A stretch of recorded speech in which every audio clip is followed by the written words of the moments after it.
Olá, irmãos, tudo bem? Mais uma vez estamos aqui, para o nosso estudo da Palavra de Deus. Hoje vamos ler o capítulo 4 do livro de 2 Reis. Eu convido você a acompanhar esse estudo. Aí você pega sua Bíblia, abre lá no livro de 2 Reis, capítulo 4, e vamos fazermos esta leitura, esse estudo desse capítulo, para ver o que Deus está passando para nós, através desse capítulo. Então, como esse vídeo é um vídeo gravado, você pode dar uma pausa no vídeo e ir lá pegar a sua Bíblia, que vai dar tempo de você, acompanhar, fazer um estudo mais minucioso, também, para que nós possamos entender, compreender o que Deus está passando para nós, através da palavra dele. Então vamos ler, que diz assim: E uma mulher das mulheres dos filhos dos profetas gritou a Eliseu, dizendo: Teu servo, meu marido, morreu. Tu sabias que teu servo temia a Deus? E o credor vem tomar minhas 2 crianças para serem servos? Observamos que aqui era uma mulher, eles eram tementes a Deus, e ela estava com uma dívida. O marido dela faleceu e deixou, ela com uma dívida.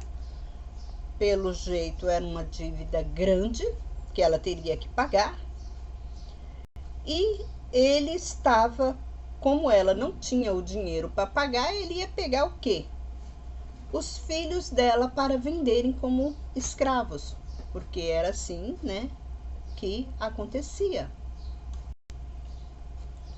Como eu falei, era costume daquele povo, Se a pessoa não tinha dinheiro para pagar a dívida, eles pegavam os filhos, E os filhos eram vendidos como escravos.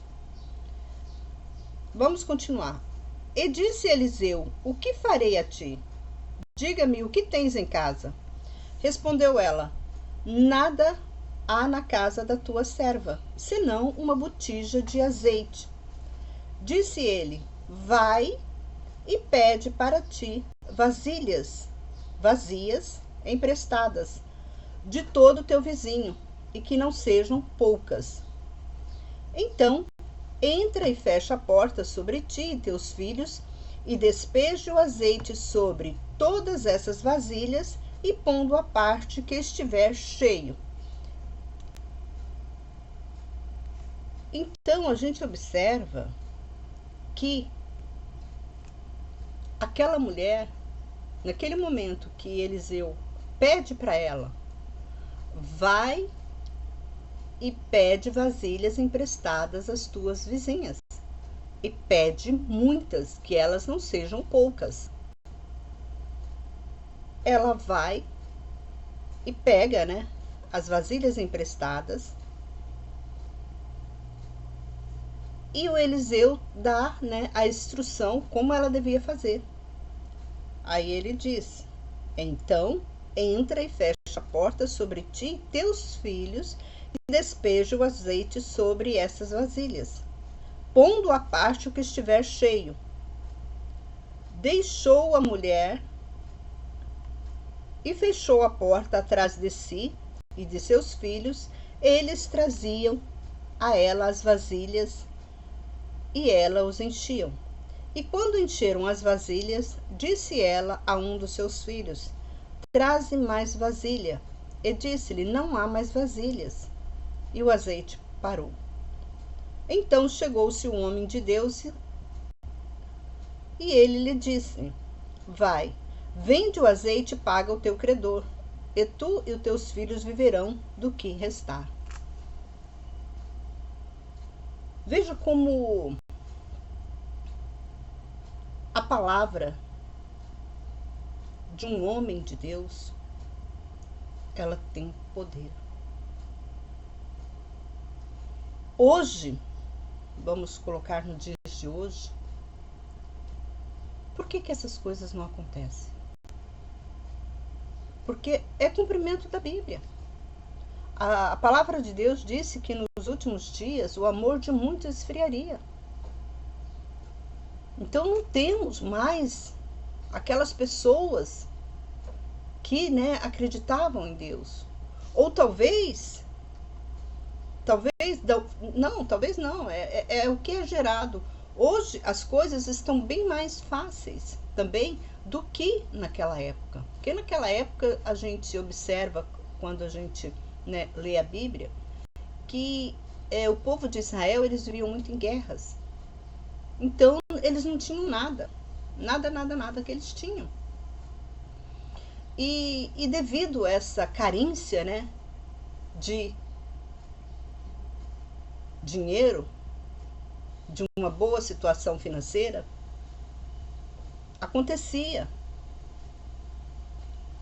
Eu creio que pode ser isso, né, que a fé deles era maior, porque eles dependiam totalmente de Deus. Eles estavam mais próximos, né, eles estavam bem mais próximos dos grandes milagres, né, que foram realizados, principalmente do milagre, né, que aconteceu quando o povo de Israel, né, sai do Egito, né? Então esses milagres estavam mais aflorados ainda. Hoje, no nosso tempo, dificilmente uma pessoa vai acreditar numa outra se falar assim, olha, vai, pega, o que é essa história, se fosse hoje, se tivesse nos dias de hoje essa história, esse acontecimento, eu duvido que esse milagre seria realizado. Por que eu digo isso? Porque a fé do povo, ela acabou. As pessoas não têm mais fé. Você vê que antigamente você ia nas igrejas, pelo menos na minha época de solteiras, na época de criança, quando ia terminar o culto, o pastor chamava, né, quem tivesse precisasse de oração. Hoje não fala mais. Hoje as igrejas termina o culto, dá aquela mensagem, uma mensagem, desculpa a minha expressão. Eu estou falando isso porque eu acompanho, de vez em quando eu vou em alguma religião, alguma igreja aí. É uma leitura bíblica, digamos assim, banal, sem conteúdo espiritual no sentido de uma boa interpretação para aquele conteúdo. O povo fica, porque o pastor pega uma mensagem da Bíblia e fica naquele enrolation, né?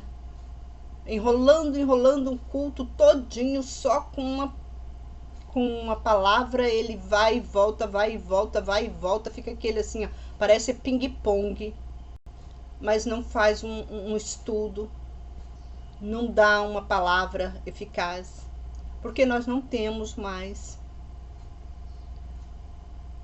estudiosos da Bíblia.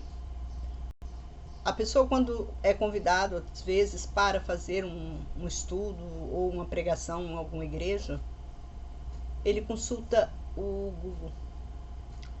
Ele não consulta Deus. O Google é tudo. Deixa eu ver aqui uma mensagem. Falar mensagem, irmãos, hoje o senhor vai pregar sobre o filho pródigo. Os, entre aspas, chamados pastores, procura no Google mensagem do filho pródigo. Aí ele lê toda aquela mensagem, prepara todo aquele roteiro, já sei. E joga, né? Às vezes ele nem entendeu a mensagem. Aí ele vai pro púlpito lá pregar aquela palavra e aquela palavra fica aquele enroleixo, vai e volta, tipo ping-pong. A pessoa fica cansada de ficar ouvindo aquilo, sai do culto, não entendeu nada. Então, por isso que eu digo hoje, para esse tipo de acontecimento, não existe. É o que a Bíblia mesmo diz, o final dos tempos, o amor de muitos esfriaria. E acabou, esfriou. Hoje é comum um pregador consultar o Google para a inteligência artificial. Tem pregadores que já tem até, né, no telefone dele, a Bíblia. Que aí ele abre lá, eu quero ler tal coisa. Aí já dá aquela mensagem pronta para ele. Mas uma mensagem que não foi feita pelo Espírito Santo, mas sim uma mensagem que foi feita pela obra de Satanás.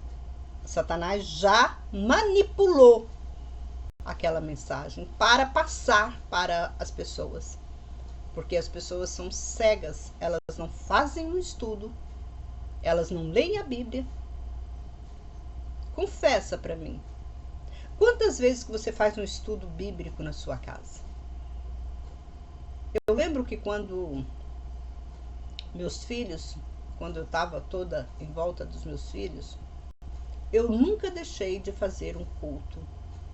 Toda semana tínhamos culto na minha casa. Toda semana. E eu explicava a Bíblia para eles com detalhes. Por que isso? Para que eles viessem a ter esse costume de ler a Bíblia. Isso eu deixei esse legado para eles. Desde que eles nasceram, eles sempre teve culto toda semana na minha casa. Eu fazia culto com meus filhos na minha casa toda semana. A gente almoçava todos os dias na mesa. E até hoje, na casa deles, eles almoçam na mesa, entre a família deles. Por isso que eu falo, a Bíblia fala, que a gente deve educar a criança no caminho que deve andar, para quando ele crescer, ele não vai desviar dele. Então, você não pode ficar ouvindo por aí, porque se você não tem um conteúdo, se você não tem um estudo bíblico da palavra de Deus, você vai ouvir lixo por aí, desculpa eu falar, mas eu estou ouvindo a palavra de Deus, mas a palavra de Deus que está entrando na sua mente, que estão passando para você, já não é a palavra de Deus. Ela já está distorcida pelos espíritos malignos. Por que as igrejas hoje, as igrejas, quando eu digo, as igrejas, né? Os templos, o pessoal que reúne lá, por que eles estão assim? Tanta coisa ruim acontece na vida deles. Porque eles não têm mais o Espírito Santo de Deus atuando naquela igreja.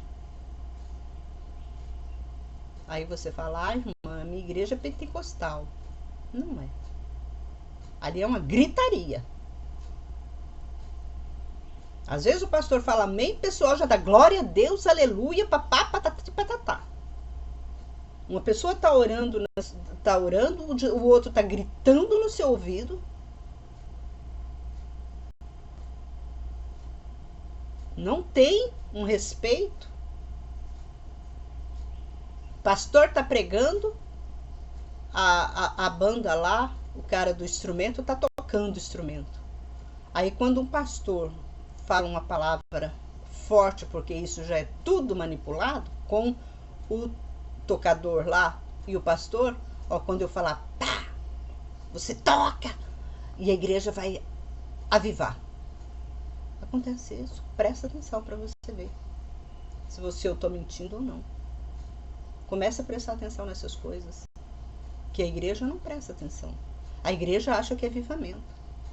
Se eu estou falando agora, olha aqui, digamos que eu estou num templo, né? Na frente de um templo pregando. Aí eu falo, Eliseu manda a mulher pegar um monte de vasilha. Aí o cara lá que toca, pá, pá, pá, pá, pá, pá, pá. Aí a igreja, glória a Deus, aleluia, aleluia, aleluia, glória a Deus. Cara, eu só falei que Eliseu mandou a mulher pegar a vasilha. Até agora não teve nenhum milagre. Mas a igreja já, por quê? Por causa do barulho do som. Por causa do barulho do som. E barulho de som, irmão, você toma muito cuidado, que nos terreiros, quando o som é mais alto, mais grave, é uma entidade demoníaca que está abaixando ali naquele terreiro. Se você não sabe, procura saber. Olha como que é sério. Por isso que a Bíblia fala: pequeis por não conhecer a verdade. Nós temos que conhecer as coisas. Nós temos que ter discernimento. O povo de Deus tem que ser sábio. O próprio Salomão, que ele escreveu, que nós devemos procurar a sabedoria, o conhecimento, para que nós não ficamos cegos diante dessas coisas. Vamos continuar aqui. Deixou a mulher e fechou a porta atrás de si e seus filhos, né? Que eu já tenho. Então chegou-se o homem de Deus e disse: vai, vende o azeite, paga o teu credor. Tu e teus filhos viverão do que restar. Viverão do que restar. A fé dela. Ela entrou em casa e falou que só tinha uma botija de azeite. A viúva confiou na palavra dele.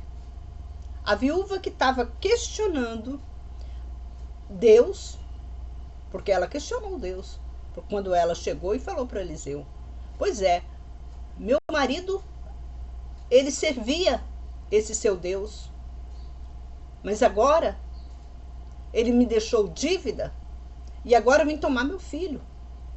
Olha que arrogância dessa mulher. Uma tola que não estava nem sabendo o que estava falando. Mas Eliseu, para mostrar, não para ela, mas para nós, deixar esse legado, que Deus, ele cuida dos seus, porque assim está escrito, ele pede para a mulher: vamos ver se Deus não te sustenta. Talvez você fale assim: ela foi então com fé? Nem Eliseu não, ela não foi. Porque do modo que ela fala com ele, ela não tinha fé. Ela foi falar com ele com arrogância.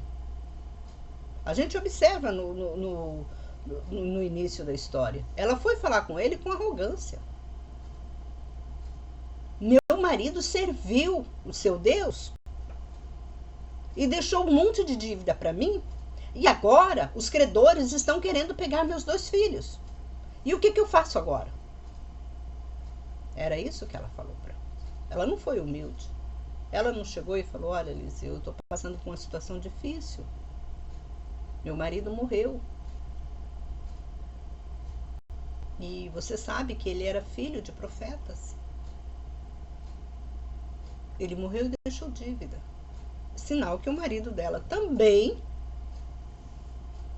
não era um homem, entre aspas, temente, muito temente a Deus, porque ele morreu e deixou dívidas. Mas tudo isso, irmão, vem de Deus para mostrar para nós que Deus é um Deus grande, é um Deus maravilhoso, é um Deus que supre as nossas necessidades. Continuamos. Aconteceu que um dia, passando Eliseu em Sunem, lá havia uma mulher rica, e esta lhe constrangeu para comer pão. Sempre que passava por ali, parava lá para comer pão. E disse a seu marido: veja que este homem, que sempre passa por nossa casa, é um homem santo, homem de Deus. Façamos subir uma parede pequena e ponhamos lá uma cama, uma mesa, uma cadeira e uma lamparina, e quando ele vier a nós, lá ficará. E um dia veio Eliseu ali, dirigiu-se ao quarto e deitou-se. Disse a Geazi, seu moço: chame essa sunamita. E a chamou e ficou em pé diante dele.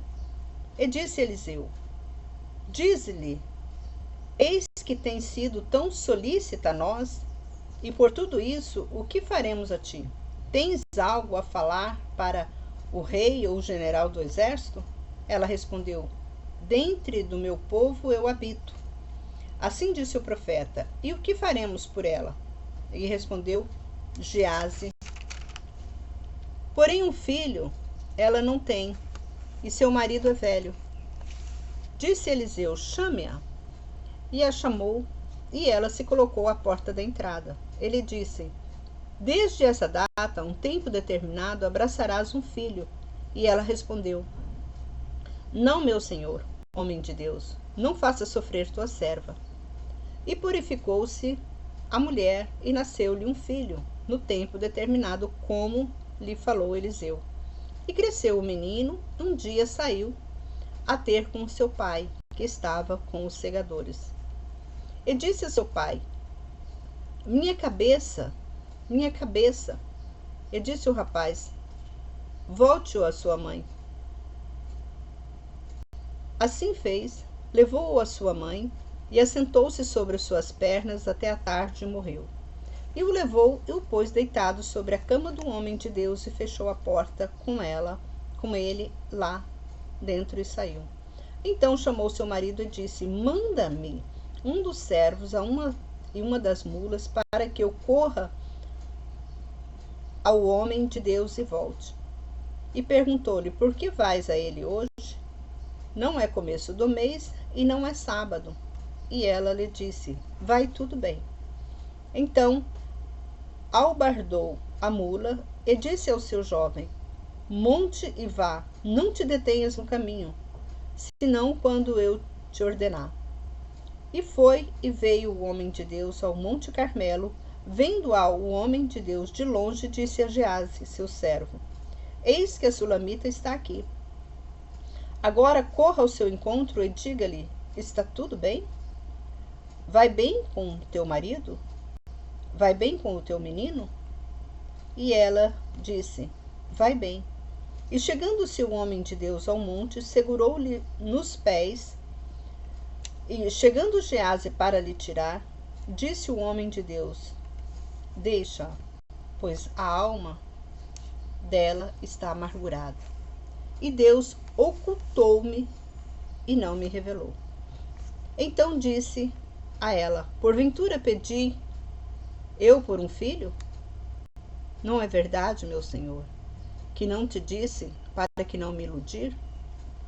E disse Eliseu a Geazi: Cinge teus lombos e pegue minha bengala em sua mão e vá, pois, se encontrares alguém, não o saúdes.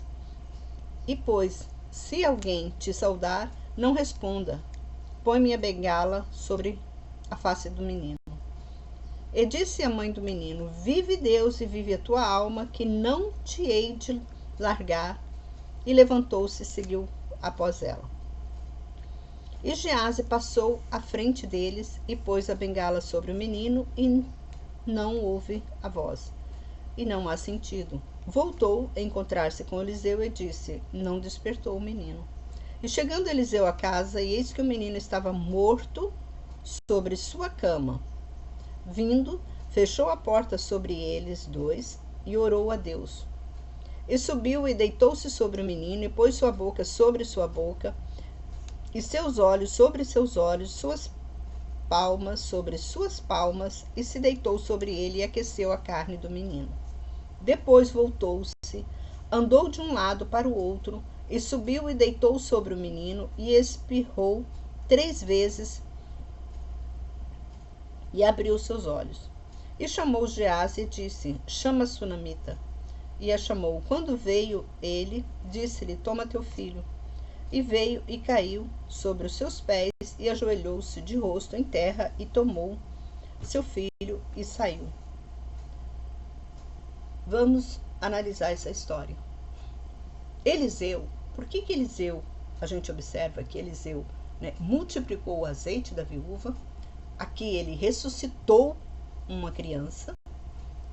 Por que Eliseu tinha tanto poder, sendo que os outros profetas, que tinha outros profetas né, naquela região. Só que Eliseu tinha esse poder. Por que que Eliseu tinha esse poder? O que tinha em Eliseu em especial que ele fazia milagres? Nós não podemos esquecer que quando Elias, Deus falou que ia recolher Elias, Eliseu ficou apartado, ele ficou junto, aliás, de Eliseu. E ele falou que ele não ia deixar Elias nem um minuto. Aí o que aconteceu? Elias responde para ele: se você me vir subir aos céus, porque ele pediu, Eliseu, antes de Elias subir aos céus, Eliseu pediu que Elias chegou, né, falou para Eliseu: Eliseu, pede-me o que queres que eu te darei. Porque Eliseu era um servo de Elias, ele trabalhava junto com Elias, porque na época quem fazia grandes milagres era Elias. Então Deus recolhe Elias. E Eliseu era um servo de Elias. E Eliseu, quando ele foi, Deus chamou ele, que ia recolher ele fala, né, para Eliseu: Eliseu, o que você quer? Pede que eu te darei. Aí Eliseu pede a porção dobrada do espírito de Elias para ele. Ele pede para Elias: Elias, eu quero a sua porção dobrada do teu espírito sobre mim. Elias falou: difícil coisa me pediste, porque não estava ao alcance de Elias dar o espírito, dar esse poder, porque esse poder quem dá é só Deus. Então Elias pede, fala para Eliseu: pediste dura coisa, me pediste, porque não está no meu alcance fazer isso. Porque quem dá o poder não é homens. Você está entendendo? Então, se tiver algum pastor falando para você: eu te dou o meu poder, eu passo o meu poder para você se você me der tanto de dinheiro. Como acontece, né? Aqui a gente observa que Elias pega e já diz para Eliseu: se você vir subir aos céus, então você terá a porção dobrada do meu espírito sobre você. E realmente, quando Elias subiu ao céu, Eliseu viu Elias subindo ao céu e a capa de Elias caiu. E Eliseu foi e pegou a capa. O poder que estava em Elias era a capa. E ele carrega a capa, ele coloca a capa de Elias sobre os seus ombros e ele recebeu a porção dobrada. É por isso que ele fazia milagres, é por isso que ele tinha fé. Ele sabia o poder que ele tinha, porque ele conheceu Elias e ele sabia o quanto poder que Elias tinha, que ele conviveu com Elias. Então ele também tinha esse poder, porque o que ele fazia era no poder de Elias. Todos os milagres que Eliseu fez foi no poder de Elias. Então Elias subiu ao céu, mas ele continuou trabalhando aqui na terra, por intermédio de Eliseu. Então foi por isso que Eliseu fez esses milagres. Você está entendendo? Não é qualquer pessoa que chega, faz milagres tal grande. Talvez você fale: mas Jesus falou que se a gente tivesse fé, a gente faria milagres maiores do que ele. Sim. Mas você acha que é fácil ter fé no meio de tantas lutas, de tantas magias, de tanto poder? Hoje em dia as pessoas já não procuram nem saber se Deus cura ou não. As pessoas não querem mais saber de cura, de milagres de Deus. Tá doente, tá com uma dorzinha de cabeça, tá com remédio nas palmas da mão. eu tô com dor aqui. Vai no médico. E hoje em dia está com muita facilidade para as pessoas consultarem. Porque tem plano de saúde, quase todas as firmas do Brasil oferecem plano de saúde. Então, tá com a dorzinha, vão no médico consultar. Tem remédio, tem médicos do SUS que não precisa nem de planos. Temos os PAs em todo o Brasil, em volta de todo o Brasil, quase todos bairros têm PA. Ali tem um médico, né, ao seu alcance. Por que as pessoas vão buscar, né, Deus, se ela tem uma facilidade maior, né? As pessoas não buscam Deus. Então o amor de Deus, a fé que as pessoas tinham, que era para ter, para curar, já não tem mais. As pessoas não têm, já não buscam mais. Já não tem essa fé. Esfriou. Tanto que nas igrejas você não vê milagres acontecendo. Você vê aquele feijão com arroz todos os dias. Você vai na igreja, aquele feijãozinho ali, ó. Não tem uma mistura, não tem um prato saboroso, mas é sempre aquele feijãozinho com arroz. Ouve aquilo, vai embora, ouve aquilo, vai embora. É aquela cantoria que papapá, papapá, papapá, faz aquele... um show, né? Hoje você vai na igreja para assistir show. Para mostrar para a sociedade que você é uma pessoa iluminada de Deus. Mas entre você e Deus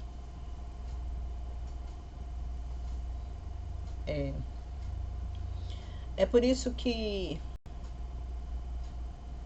Deus fala que quando chegar o arrebatamento, né, o juízo final, vai vir muitos pastores, muitos irmãos dizendo: ah, em teu nome eu curava, em teu nome eu fazia isso, em teu nome eu fazia aquilo. Aí Jesus vai falar: apartai-vos de mim, maldito, para o reino do fogo eterno. Talvez você fale, mas tem muitos pastores que curam, irmãos. Tem muitos pastores que fazem milagres, sim. Mas eles fazem milagres por meio de espíritos demoníacos. Por meio de espíritos demoníacos. Tem um bruxo chamado Lama, que ele falou que ele foi bruxo de muitos pastores das igrejas bam. Porque ele fazia trabalho para aquele pastor fazer milagre na igreja. Mas aquele milagre não era milagre de Deus. Era milagres de demônios. Igual teve uma época aí, eu lembro, eu era criança, que lá em Mato Grosso, que eu morava lá, que tinha um pastor que fazia nascer dente na boca das pessoas. Aí então teve um congresso da Assembleia de Deus, teve um congresso muito grande lá, foi um papapá, saiu na rádio, saiu na televisão, saiu em tudo, que vinha um pastor que fazia nascer dente na boca das pessoas. Esse pastor até flutuava. Mas isso é o quê? É Deus naquele pastor? Não. Era um espírito demoníaco que atuava.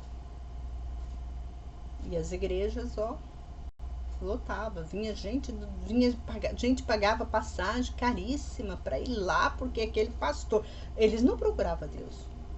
Eles parece que nunca ouviu, né, falar daquela mensagem que Deus falava, que Jesus falou assim: quando você quer falar com Deus, entra no teu aposento, fecha a porta em segredo e fala com Ele. Parece que ninguém nunca viu esse versículo. Porque quando fala que um pastor fulano de tal está indo numa igreja, ninguém vai por amor a Deus naquela igreja. Vai por amor àquele homem. Tá entendendo? É triste falar isso. É triste, mas é o que nós vemos. Tanto que pastor cobra um horror para pregar em outra igreja. Cantor nem se fala. Por que os cantores evangélicos são todos ricos?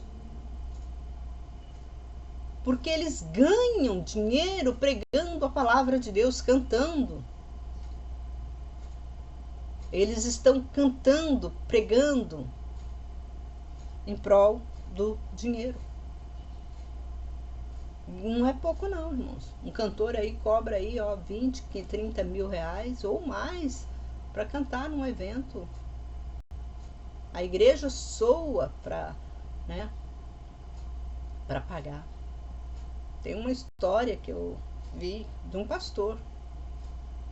Ele convidou uma determinada cantora para cantar na igreja dele. Tinha feito uma grande propaganda que aquela cantora iria cantar. O pastor do lado invejou dele, chamou a própria cantora para cantar na igreja dele. Aí todo mundo ficou, mas tá aqui ou tá ali? Qual que é? Porque as igrejas eram assim, quase grudadas uma na outra. Qual que tá a cantora? E a cantora foi pro outro lado, porque o pastor do outro lado pagou mais para aquela cantora cantar. Sendo que aquela cantora já estava, combinado. Olha para você ver o respeito que eles têm, a pontualidade deles, Não importa. O pastor me convidou, vai pagar mais? O senhor vai me pagar mais?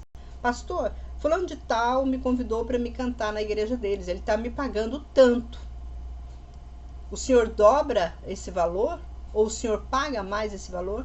Não, irmã, eu combinei com você tanto, para vir aqui cantar na minha igreja. Pois é, irmão, mas o pastor tal me chamou para me cantar lá, ele tá me cobrando tanto, ele tá me pagando tanto. Então eu vou cantar na igreja dele. Se o senhor não quiser, cumprir, pagar mais para mim. Se o senhor pagar mais para mim, eu canto na igreja do senhor. Mas até agora o pastor lá tá me cobrando. Assim que é, irmãos. É uma palhaçada,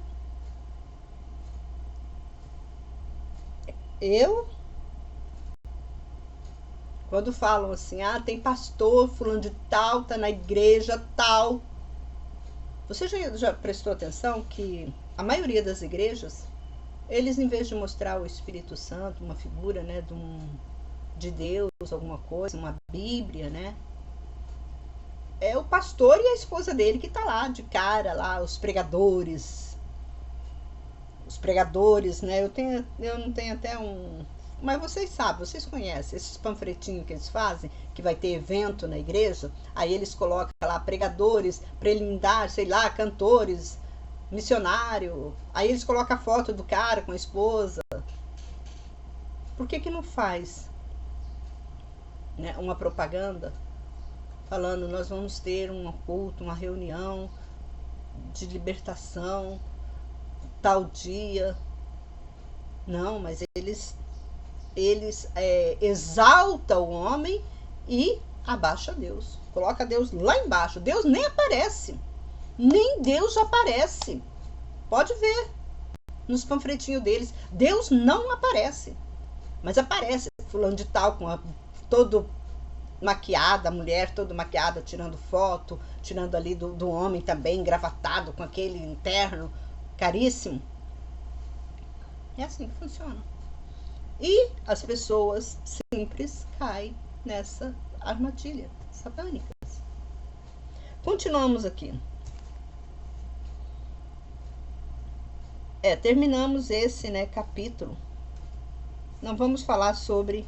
Continuando no capítulo aqui.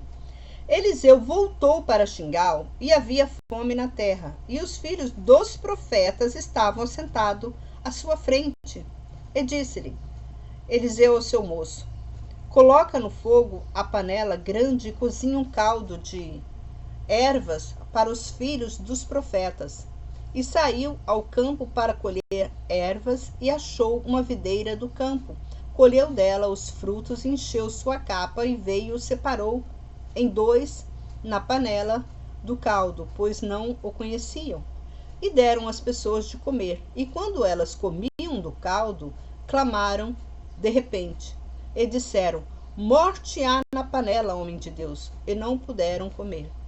E disse, trazei a farinha, e pôs na panela. E disse, alimentai o povo. E comeram, e não havia mal algum na panela.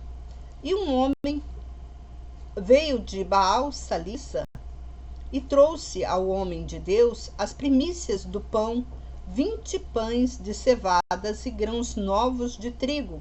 E disse, dá de comer ao povo. E disse-lhe ao seu servo, como porei isso à frente de 100 homens?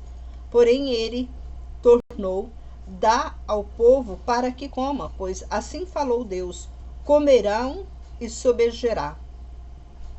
Então pôs-lhe à frente e comeram e sobejou conforme havia Deus falado. Aí é outro milagre, né, que Eliseu, ele já fez. Então a gente observa que realmente o que Deus está nos provando aqui, o que Deus está mostrando para nós. Ele provou que o que aconteceu com Elias e Eliseu, quando Elias subiu ao céu, aquela porção, a palavra de Elias, que ele disse para Eliseu que a porção dobrada dele cairia sobre Eliseu, isso aconteceu. Porque Eliseu, você percebe que Eliseu estava fazendo grandes milagres que outros profetas não faziam. Você vê que não tinha só um profeta. Eram vários profetas. E eles não faziam esses milagres. Aí a gente observa que a fé que Eliseu teve. Eliseu era um homem de fé. Por isso que Jesus, quando ele relata aquela palavra, quando ele disse, se tiveres fé do tamanho de um grão de mostarda, você dirá a este monte, saia para lá e cai aqui. Para você ter uma noção. Como é difícil ter fé. Por que é difícil ter fé? É porque, principalmente nos dias de hoje, porque as coisas satânicas, demoníacas, já invadiram a nossa mente. Então, tá deixando tudo ao nosso alcance. E agora, com esse negócio de inteligência artificial, isso ficou até mais difícil para uma pessoa ter fé, para a pessoa acreditar em algo, porque agora tudo, para você ter uma noção, se uma pessoa ressuscitar um morto, as pessoas não vão acreditar que aquilo é Deus. Não vão acreditar. Aquele morto não foi ressuscitado. Isso aí é a inteligência artificial que fez ressuscitar esse morto.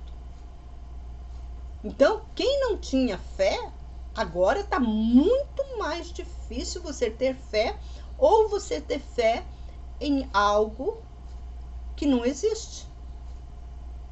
Para você ter fé em quê? Na inteligência artificial. Hoje está muito perigoso. Nossa, hoje está muito mais difícil de você manter a sua integridade espiritual diante de Deus. Está muito difícil, muito difícil. Você tem que se apegar a Deus, você tem que se pegar à Bíblia, você tem que ler o que Deus falou. E não ficar iludido com inteligência artificial, com o mundo. Porque o mundo é por engano. É pura enganação. Para você ver, hoje em dia, a inteligência artificial, ela reproduz a sua imagem. Você pode falar só uma palavra, ela já pega toda a sua fala. E já começa a distribuir aí, como se fosse você que tivesse falado. Às vezes você não sabe nem falar, mas a inteligência artificial mostra que você é uma pessoa doutorada em determinado assunto. Você pode ser um Zé Ninguém, mas se você tiver o manejo do controle da inteligência artificial, a inteligência artificial coloca você lá no topo. Coloca você como se você fosse capacitado, você fosse um médico brilhante. Para você ter uma noção, hoje em dia já fazem filhos, né? Não precisa mais da mulher para ter filhos. Já fazem filhos sem precisar de mulher. A inteligência artificial já opera. O médico pode estar milhões de quilômetros onde está a coisa, mas a inteligência artificial já faz a operação. Já opera o cara, só a máquina opera o cara. Não precisa mais de homens para fazer isso. Então, o que está vendo isso? O que está acontecendo? As grandes profissões, como médico, como advogado, como coisa, vai acabar tudo. Agora todo mundo vai ser excelência. Se você entender um pouquinho de inteligência artificial, de computador, né? Você vai ser uma pessoa excelente. Você não precisa ter estudo nenhum, só tem conhecimento nessa área. Aí você pode virar o que você quiser. Olha a que ponto que nós chegamos. E a vida espiritual dessa pessoa, ela já não tem mais, ela não vai ter mais entender que ela precisa de um Deus. Hoje tem muita gente que não precisa mais de Deus para nada, porque a inteligência artificial supriu, ela como se supriu Deus na vida dela e supre Deus, né, como um bom feitor, o melhor, porque agora o diabo faz tudo para você. O diabo faz tudo, a inteligência artificial é o diabo e ela faz tudo para você. Tudo que você quer, ela faz. Então você vai agradar disso, você vai querer mais. Não, a inteligência artificial é muito boa. Ela faz milagres, e faz mesmo. Faz milagres, mas a Bíblia disse que fazia. Que o diabo ia fazer até chover chuva do céu. Isso já estava escrito na Bíblia. É como lá, deixa eu ler aqui em vocês. Vamos lá em Apocalipse, eu vou só para mostrar para vocês o que dizem em Apocalipse. Olha aqui, ó.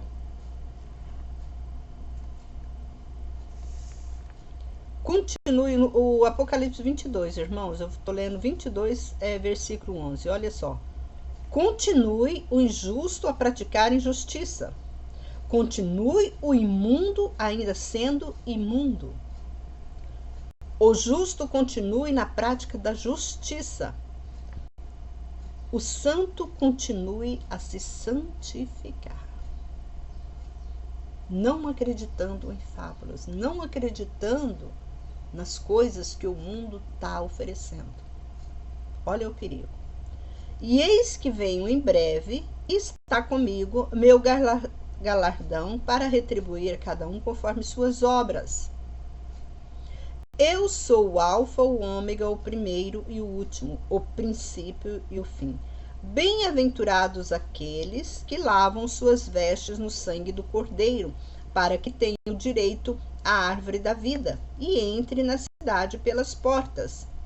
Ficarão de fora os cães, os feiticeiros, os impuros, os assassinos, os idólatras e todo aquele que ama e pratica mentira. Muitos pastores ficarão, porque eles amam e praticam a mentira. Fica iludindo o povo, mostrando milagres que não aconteceu. Por que talvez você fale assim, mas irmão, se o pastor está na igreja, ele mostra esses milagres e ele fala que esses milagres foram feitos por intermédio de Deus, que mal tem nisso, né? Aí você pode indagar achando que mal que tem nisso. Só que o grande mal, irmãos, é porque aquele milagre não foi um milagre feito por fé. A sua fé está morta e você acha que Deus é um Deus grande, bom, é misericordioso, que Ele ajuda todo mundo. O pecado e o pecador não tem diferença. É aí que está, como fala, a erva daninha. A erva daninha está aí. Porque as pessoas vão se incomodar. Você está vivendo no mundo, fazendo todas as coisas do mundo, agradando o mundo, indo nos terreiros, e você está na igreja, a igreja fazendo milagres, Tá tudo igual. Tá tudo muito bem. Não há diferenciação. A sua vida espiritual está ali, ó, caminhando, né? No mar tranquilo, onde não há guerra. Você está caminhando naquele mar calmo, tranquilo. Tem comida, tem milagres. Tá tudo bem, tá tudo muito bom. Tá tudo zen, né? Como dizem o povo, tá tudo zen. Mas é aí que tá o perigo. É nas águas calmas que a gente encontra o Leviatã. De repente ele explode e leva todo mundo junto. Aí é que está o perigo. Quando as coisas estão tudo bem, a gente tem que prestar atenção. Ai, a minha vida está muito bem, eu estou tranquila, Deus está me abençoando. Oi, Deus está te abençoando, está tudo bem, está tudo tranquilo. Você não está achando esquisito, não? Por que está tudo bem? Está tudo bem porque você está fazendo o gosto de quem? Do diabo. Porque quando você faz o gosto de Deus, o diabo ele irrita com você. Mas se tá tudo bem é porque você tá fazendo o gosto do diabo. E as coisas podem ficar pretas pro seu lado depois. Você tá entendendo? Irmãos, terminamos por aqui. Espero que esta mensagem, né, traga luz, sabedoria, compreensão, discernimento para a sua vida espiritual. Que Deus abençoe a todos nós, em nome de Jesus. E até o próximo vídeo. Eu convido você a se inscrever nesse canal, a compartilhar esse estudo. Irmãos, esse estudo é um estudo maravilhoso. Nós temos que trabalhar para que outras pessoas, né, não venham, né, ficar nesse sono profundo, porque as igrejas elas estão com um sono muito profundo. E nós temos que restaurar o primeiro amor. Que Deus abençoe a todos, que Deus traga fortalecimento espiritual para todos vocês. Em nome de Jesus, é o que eu desejo. Amém.